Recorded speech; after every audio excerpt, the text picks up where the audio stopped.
അറിവിന് 3 ഘട്ടങ്ങളുണ്ട് എന്നാണ്. ഒന്നാമതായി കുറച്ചൊക്കെ പഠിച്ചു വരുമ്പോൾ എനിക്ക് അത്യാവശ്യമൊക്കെ അറിവുണ്ട് എന്ന തോന്നൽ വരും. അതാണ് ഒന്നാം ഘട്ടം. ഏതൊക്കെ പഠിഞ്ഞു വലിയ കുറവൊന്നുമില്ല, മോശമല്ല ഞാൻ തോന്നൽ വരും. അതാണ് ആദ്യത്തെ ഘട്ടം. ആ ഘട്ടം പേടിക്കപ്പെടുന്ന ഘട്ടമാണ്. ആ ഘട്ടത്തിൽ അവരെ കുടുംബത്തിന് വലിയ ഫിത്ന ഉണ്ടാകുന്ന മുറിവൈദ്യൻ ആളെ കൊല്ലും എന്ന് പറഞ്ഞ പോലെ അവർക്ക് അറിയില്ല എന്നൊന്നും പറയുകയില്ല. അതാണ് പ്രത്യേകത. എന്ന് ചോദിച്ചാൽ കാണിക്കേറി ഉത്തരം പറയും. വലിയ ആര്യമായി സ്വയം അവൻ നടിക്കും. യഥാർത്ഥത്തിൽ ഒന്നും അറിയുകയുമില്ല. രണ്ടാമത്തെ ഘട്ടം പിന്നെയും കുറെ പഠിച്ച് മുന്നോട്ട് പോകുമ്പോൾ അവന് മനസ്സിലാവും എനിക്കിനിയും ഒരുപാട് പഠിക്കാനുണ്ട് എന്നത്. അതാണ് രണ്ടാമത്തെ ഘട്ടം. പിന്നെയും പഠിച്ച് വലിയ ആഴത്തിലുള്ള അറിവ് നേടുമ്പോൾ അവന് ബോധ്യമാകും ഞാനൊന്നും പഠിച്ചിട്ടില്ല എന്ന്. അതാണ് ശരിയായ അറിവ്. അറിയില്ല എന്ന അറിവാണ് ഏറ്റവും പ്രധാനപ്പെട്ട അറിവ്. അതുകൊണ്ടാണ് മുൻഗാമികളായ വലിയ പണ്ഡിതന്മാരൊക്കെ ചോദ്യങ്ങൾ വരുമ്പോൾ ഭയപ്പെടുന്നതാണ്. ചോദ്യങ്ങൾ ചോദിക്കപ്പെടാതിരുന്നെങ്കിൽ അവരൊക്കെ ആഗ്രഹിച്ചിരുന്നു എന്ന് കാണാൻ കഴിയും. ചോദ്യങ്ങൾ ചോദിച്ചാൽ പലപ്പോഴും മറ്റുള്ളവരേക്ക് പറഞ്ഞേക്കുന്ന പതിവ് സ്വഹാബിമാർ മുതൽ ചെയ്തു പോകുന്നതാണ്. സ്വഹാബിമാരെ കാണാം ഒരു സ്വഹാബിയുടെ ഒരാൾ വന്ന സംശയം ചോദിക്കുന്നു. അപ്പൊ അദ്ദേഹം പറഞ്ഞു എന്നേക്കാൾ പറയാൻ കുറച്ചും കൂടെ അർഹതയുള്ള ഇന്ന ആളാണ്, അദ്ദേഹത്തെ പോയി കണ്ടു ചോദിച്ചോളൂ, അദ്ദേഹം കുറച്ചുകൂടെ വിവരമുള്ള ആളാണ് നല്ലത്. ഈ ചോദ്യകർത്താവ് നേരെ അവിടെ ചെന്നു അദ്ദേഹത്തെ കണ്ടു. ഈ ചോദ്യം ഉന്നയിച്ചപ്പോൾ അദ്ദേഹം പറഞ്ഞു ഞാനല്ല ഇതൊക്കെ അറിയുന്ന ആള്. മറ്റൊരാളെ പറഞ്ഞെടുത്തു അദ്ദേഹത്തെ കൃത്യമായി പറയാൻ കഴിയും. അവിടെ ചെന്നപ്പോ അദ്ദേഹം പറഞ്ഞു ഞാനല്ല പറയാൻ നല്ലത്. അദ്ദേഹം വേറെ പറഞ്ഞയച്ചു. ഒരാളും മറുപടി പറയുന്നില്ല. അതാണ് തീരെ കൈകാര്യം ചെയ്യുമ്പോഴുള്ള ബേജാറാണ്. നമുക്കിത് അറിവില്ലാത്തത് പിന്നെ ഒരു ബേജാറില്ലാന്നുള്ളൂ. ആരെന്ത് വെച്ചാൽ റെഡി നമ്മളൊക്കെ നിൽക്കുന്നത്. ഈ മനുഷ്യൻ 29 ആഴ്ച ഉത്തരം കിട്ടില്ല. ഇങ്ങനെ പറഞ്ഞേക്കണം. 29ാമത്തെ ആള് പറഞ്ഞു ഏറ്റവും നല്ല ആള് ഞാൻ പറയണം, അവിടെ പോയി അവിടെ ഉത്തരം. അങ്ങനെ 30ാമത്തെ ആളെ പേര് കേട്ടു. അദ്ദേഹം ആദ്യം പോയ ആളാണ്. അദ്ദേഹം ആദ്യം എവിടെയാണോ ചെന്നത് അദ്ദേഹത്തെയാണ് അവസാനം 30ാമത്തെ പേരായിട്ട്. അത്ര അറിവുള്ള ആളുകൾ പോലും ഉത്തരം പറയാതെ പരമാവധി ഭയപ്പെട്ട് മാറി എന്നാണ് മനസ്സിലാകുന്നത്. ഇമാം മാലിക് റഹിമഹുല്ലാഹ് വലിയ ആലിമാണ്. ലക്ഷക്കണക്കിന് ഹദീസുകൾ സനദടക്കം കാണാതെ പഠിച്ച ആളാണ്. ഇമാം ഷാഫിയുടെ ഉസ്താദാണ് അദ്ദേഹം. മദീനയിൽ റൗളയിൽ നബിതങ്ങളുടെ മിമ്പറിന്റെ താഴെ ഇരുന്നുകൊണ്ടാണ് ഇമാം മാലിക് റഹിമഹുല്ലാഹ് ദർസ് നടത്തിയിരുന്നത്. ആയിരക്കണക്കായ പണ്ഡിതന്മാർ വലിയ ലോകത്തിന്റെ പല ഭാഗത്തു നിന്നും മദീനയിലേക്ക് വരികയും ഇമാം മാലിക്കിന്റെ സദസ്സിൽ ശിഷ്യന്മാരായി കൂടുകയും ചെയ്യാറുണ്ട് എന്ന് കാണാൻ കഴിയും.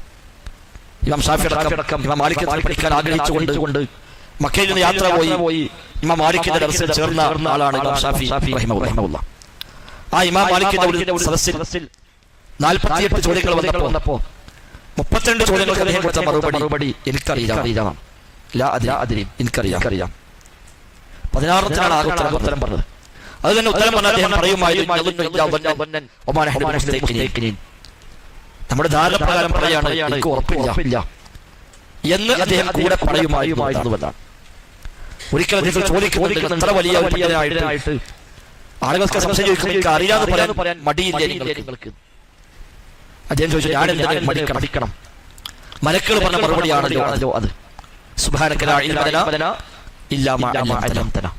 അത് മലക്കുകൾ പറഞ്ഞിട്ടുണ്ടെങ്കിൽ പിന്നെ ഈ മാലിക്കിനാണ് മടി കാണിക്കുക എന്നാണ് അവിടെ ചോദിച്ചത്.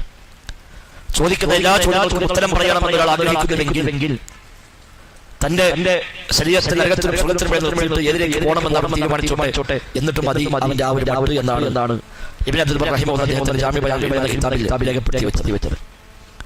എല്ലാത്തിനും ഉത്തരം പറയുമെന്ന് ഒരാൾ വാദിക്കുന്നുവെങ്കിൽ മജ്നൂൻ അവൻ ഭ്രാന്തനാണ് എന്ന് മുൻഗാമികൾ പറഞ്ഞത് ഇബ്നു അബ്ദുൽ ബർ റഹിമഹുല്ലാഹ് രേഖപ്പെടുത്തിയിട്ടുണ്ട് അദ്ദേഹത്തിന്റെ അറിവുമായി കിതാബിൽ. ഇതെല്ലാം ഉൾക്കൊണ്ടുകൊണ്ട് വേണം നിങ്ങൾ ചോദിക്കാൻ എന്നാണ് എനിക്ക് പറയാനുള്ളത്. അവരൊക്കെ അത് പറഞ്ഞെങ്കിൽ ഒന്നുമല്ലാത്ത നമ്മളൊക്കെ പിന്നെ എന്താണ് പറയാ? അവർക്ക് ലക്ഷക്കണക്കിന് ഹദീസുകൾ സനദടക്കമാക്കിയ മനുഷ്യന്മാരാണ്. ഞങ്ങളൊക്കെ സംബന്ധിച്ച് ഒരു ഹദീസ് പോലും ഇല്ല എന്ന് പറയാം. പിന്നെ മുക്കിൽ രാജാവ് എന്ന് പറഞ്ഞ പോലെ അറിയില്ലാതെ നമ്മൾ വേറെ പിടിച്ചാൽ വേറെ വഴിയൊന്നുമില്ല. അതുകൊണ്ട് തന്നെ അറിയുന്നത് പറയാം. അല്ലാഹു തആല നമുക്കെല്ലാം സ്ഥൈര്യം നൽകി അനുഗ്രഹിക്കുമാറാവട്ടെ. അറിവാണ് ഈ കാലത്ത് പ്രധാനം. എത്ര പഠിച്ചാലും എവിടേക്കും കഴിയില്ല. വിവാദത്തിനേക്കാൾ മഹത്വം അന്ന് ഇൽമിനാണ്. സ്വഹാബിമാരുള്ള കാലം അന്ന് ഇൽമിനേക്കാൾ മഹത്വം വിവാദത്തിനാണ്. ഇൽമുള്ളവർ എമ്പാടും ഉണ്ട്. ഇബ്നു മസ്ഊദ് എന്ന സ്വഹാബി അന്ന് പറയുന്നുണ്ട്, കൂടെയുള്ള സ്വഹാബിമാരുടെ താബിഈകളുമായ ആളുകളോട് അദ്ദേഹം പറയുന്നു, നിങ്ങൾക്ക് ജീവിക്കുന്ന ഈ കാലഘട്ടം എന്നത് ഇന്ന് അറിവുള്ളവർ ധാരാളമാണ്, പ്രഭാഷകന്മാർ കുറവാണ്, ചോദിക്കുന്നവർ കുറവാണ്, കൊടുക്കാൻ എമ്പാടും ആളുണ്ട്. എന്നാൽ ഇനി ഒരു കാലം വരാനുണ്ട്. ആ കാലത്ത് അറിവുള്ളവർ വളരെ കുറവായിരിക്കും. എന്നാൽ പ്രസംഗിക്കുന്നവർ ധാരാളം ഉണ്ടാകും. 2-3-4 മണിക്കൂർ പ്രസംഗിക്കാൻ നമുക്കൊന്നും ഇപ്പോഴത്തെ അവസ്ഥ ബുദ്ധിമുട്ടുന്നില്ല. പ്രഭാഷകന്മാർ എമ്പാടും ഉണ്ടാകും. എന്നാൽ അറിവുള്ളവർ വളരെ കുറവായിരിക്കും.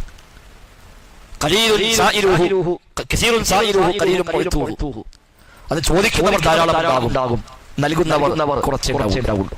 ശമ്പളം ചോദിക്കാൻ കൊടുക്കാൻ എല്ലാവർക്കും കഴിയില്ല. അത്തരം ഘട്ടം വരാനുണ്ട് ഈ ഉമ്മത്തിന്.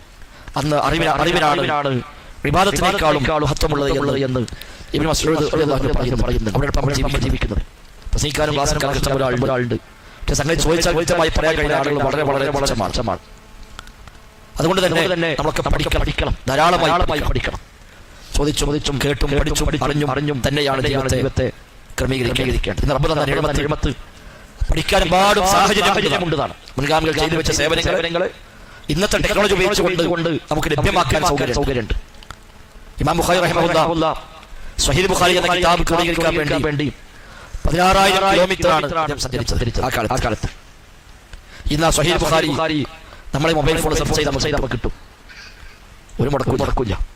ഏത് ഹദീസും കിട്ടും, ഏത് ആയത്തും കിട്ടും, ഏത് തഫ്സീറും കിട്ടും. ലോകത്തിലെ ഏത് കിതാബിൽ ഏത് വാചകം സെർച്ച് ചെയ്യണമെങ്കിൽ ഇന്ന് മൊബൈലിൽ സംവിധാനമുണ്ട്. കിതാബിലെ പേര് പോലും ഓർമ്മ പേജ് ഓർമ്മ വേണ്ട, ഏതെങ്കിലും പദം ഓർമ്മ മതി. ആ കിതാബിൽ പറഞ്ഞ ഒരു വാക്ക് അതിങ്ങനെ അടിച്ചുകൊടുത്താൽ ലക്ഷക്കണക്കായ കിതാബ് തപ്പി പിടിച്ചിട്ട് ഇന്ന കിതാബിന്റെ വളർത്ത പേജിലും കാണിച്ച സംവിധാനം ഇന്ന് നമ്മുടെ മൊബൈൽ ഫോണിലൊക്കെ ഉണ്ട്. അത് നമുക്കൊരു സൗകര്യമാണ്. നമ്മൾ ക്ലാസ് കാലാകാലം കേൾക്കാൻ പറ്റും. അത് പഴയ കാലത്തില്ല. എത്ര പള്ളിയിലെ ശേഷം പഴയ കാലത്ത് കേൾക്കാൻ പറ്റുള്ളൂ. ഇതല്ല. പക്ഷെ ഇവിടെ വന്നേക്കാളേറെ സ്വന്തമായി ഇത് കഴിയും. ആ അവസരങ്ങളെ നമ്മളൊക്കെ ഉപയോഗപ്പെടുത്തണം. ലോകത്തെവിടെയുമുള്ള ഏതൊരാളോടും കമ്മ്യൂണിക്കേറ്റ് ചെയ്യാനും ചോദിക്കാനും നമുക്ക് അവസരമുണ്ട്. അതിന് കാലങ്ങളോ രാജ്യങ്ങളോ അതിർത്തികളോ ഒന്നും അതിന് ബാധകമല്ല. മുമ്പതല്ല. ഒരാളെ ഉള്ള സ്ഥലത്ത് തെരഞ്ഞു പോകണം. ഇമാം മാലിക്കിനെ കാണാൻ ഒരു മനുഷ്യൻ വരുന്ന മദീനത്തേക്ക് ഇടയ്ക്കിടയ്ക്ക് സംഭവമാണ്. അവിടെ വന്നിട്ട് പറയാണ്, ഞാൻ 6 മാസത്തെ വഴുതൂരം അക്കാലത്ത് നടന്നോ കഴിക്കാം. 6 മാസത്തെ വഴുതൂരം താണ്ടി ഞാൻ എന്റെ നാട്ടിൽ പ്രശ്നമുണ്ട്. അവിടെയുള്ള പണ്ഡിതന്മാർക്ക് ഉത്തരം പറയാൻ കഴിയുന്നില്ല. അതുകൊണ്ട് നിങ്ങളെ വന്ന് കാണാൻ എന്റെ നാട്ടുകാർ തീരുമാനിച്ചു. അവരൊക്കെ ഇവിടെ കൂടി എന്നെ ഇങ്ങോട്ട് പറഞ്ഞതാണ്. ഒരു മസ്അല നിങ്ങളോട് ചോദിക്കാൻ വേണ്ടി നാട്ടുകാർ എന്നെ ഇങ്ങോട്ട് നിയോഗിച്ചതാണ്. 6 മാസം ദൂരം താണ്ടി ഏതോ അന്യ രാജ്യത്തിനായ അയാൾ വരേണ്ടത്തേക്ക് ആ നാട്ടുകാർക്ക് സംശയം വേണ്ടി പറഞ്ഞതാണ്. ഇമാം മാലിക് ചോദിച്ചു വന്നു. ഇദ്ദേഹം ചോദിച്ചു. ചോദ്യം കേട്ട് കഴിഞ്ഞപ്പോൾ ഇമാം മാലിക് പറഞ്ഞില്ല, എനിക്കത് കൃത്യമായി അറിയുകയില്ല. ഈ മനുഷ്യനാകാൻ അമ്പരന്ന് പോയിയാണ്. ലോകം മുഴുവൻ കേറി കേട്ട മനുഷ്യൻ അദ്ദേഹത്തെ അറിയാത്ത ഒന്നുമില്ലാത്ത ആളുകളുടെ ധാരണ. അങ്ങനത്തെ ഒരു മഹാന്റെ ചോദിക്കുമ്പോൾ അദ്ദേഹം പറയാണ്, എനിക്കറിയാം. ഇദ്ദേഹം ചോദിച്ചു, ഞാൻ ആ നാട്ടിൽ മടങ്ങിപ്പോയ എന്താ പറയാ അവരോട്? 6 മാസം സഞ്ചരിച്ചെത്തി തിരിച്ചങ്ങോട്ട് പോയി ആ നാട്ടുകാർ എന്നെ കാത്തിക്കാണ്. അവിടെ ചെല്ലുമ്പോൾ ഞാനത് പറയും. ഇമാം മാലിക് മറുപടി അവിടെ പോയി പറയുക, ഞാൻ മാലിക്കിനെ കണ്ടു, ചോദിച്ചു. മാലിക് പറഞ്ഞിരിക്കുന്നത് എനിക്കറിയുകയില്ല എന്ന് പോയി പറഞ്ഞു. ഞാൻ തൽക്കാലം ചെയ്തോ? ഇല്ല. അവിടെ പോയിട്ട് പറഞ്ഞു, ഞാൻ മാലിക്കിനെ കണ്ടു, മാലിക് അറിയാതാണ്. അതാണ് അവിടൊക്കെ വിനയം. ഹസൻ ശൈബാനി ശിഷ്യനാണ്. ഇമാം ഷാഫിഈ ഉസ്താദ് കൂടിയാണ്. മാലിക്കിന്റെ അതേ നിലവാരമുള്ള കൂഫയിലാണ് മുഹമ്മദ് ബിൻ ഹസൻ ശൈബാനി റഹിമഹുല്ലാഹ്. ഷൈബാനി ഇമാം ഷാഫിഈ 14 വയസ്സായാണ്. 13 വയസ്സും 8 മാസം ആ സമയത്ത് ഇമാം ഷാഫിഈ കൂഫയിലേക്ക് എത്തുന്നത്. ഹസൻ ശൈബാനിയെ കണ്ട് ശൈബാനിയുടെ ശിഷ്യനാവണമെന്ന് ആഗ്രഹത്തിൽ ഹനഫി മദ്ഹബിലെ വലിയ പണ്ഡിതൻ ഇമാം അബൂ ഹനീഫ കഴിഞ്ഞാൽ പിന്നെ വരുന്ന 2 പേരിൽ ഒരാൾ മുഹമ്മദ് ബിൻ ഹസൻ ശൈബാനി റഹിമഹുല്ലാഹ്. അദ്ദേഹം ഇമാം ഷാഫിഈ കിതാബ് സൂത്ത് രാത്രി അന്നത്തെ രാത്രി ഇമാം ഷൈബാനിന്റെ വീട്ടിലാണ് ഇമാം ഷാഫിക്ക് താമസിക്കാൻ അവസരം കിട്ടി. അപ്പൊ രാത്രി കിടക്കാൻ പോയി ഉറക്കം വരുന്നില്ലെങ്കിൽ വേണമെങ്കിൽ തൽക്കാലം വായിച്ചോ. ഒരു നാട്ടിൽ നിന്ന് യാത്ര ചെയ്ത് വന്നാലും ഒരുപാട് യാത്ര ക്ഷീണം നാട് വിട്ടു വന്നാൽ ചെറിയ പ്രായമാണ്. സ്വാഭാവികം ഉറക്കം വരുന്നവരെ വേണമെങ്കിൽ വായിക്കാം എന്നും പറയുമ്പോൾ വായിച്ചോ കിടന്നോ സ്ഥലം കൊടുത്തു. മബ്സൂത്ത് എന്ന കിതാബും കൊടുത്തു. ഇമാം ഷാഫി പറയുന്ന കിതാബ് ഞാൻ മറിച്ച് നോക്കുമ്പോൾ വല്ലാത്ത ആഗ്രഹം ഞാൻ വായിച്ചു. പിന്നെ ഉറക്കം വന്നില്ല. ഈ കിതാബ് നേരെ തിരിച്ചു കൊടുക്കണമല്ലോ. പ്രിന്റിംഗ് ഒറ്റ കോപ്പി ഉണ്ടാവുള്ളൂ. അപ്പൊ ആ കിതാബ് കിട്ടാൻ വഴിയില്ല. തിരിച്ചു കൊടുക്കാൻ പറ്റൂല. അദ്ദേഹം കമ്പ്യൂട്ടർ കാണപ്പെടാൻ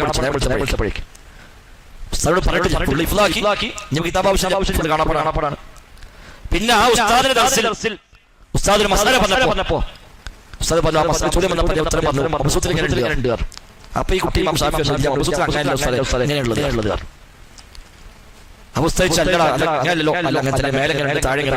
ഉള്ളത് എന്ന് പറഞ്ഞു.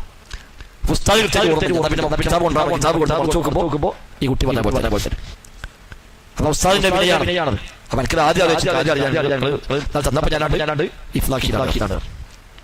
അതൊക്കെ അത്ര വലിയ പണ്ഡിതന്മാരായിട്ട് പോലും ദീന കൈകാര്യം ചെയ്യാത്തവർക്ക് ആശങ്കയുണ്ടായിട്ടുണ്ട് എന്നാണ് ഞാൻ സൂചിപ്പിച്ചതിന്റെ അകത്തുള്ള. അപ്പൊ അവർ ഗൗരവം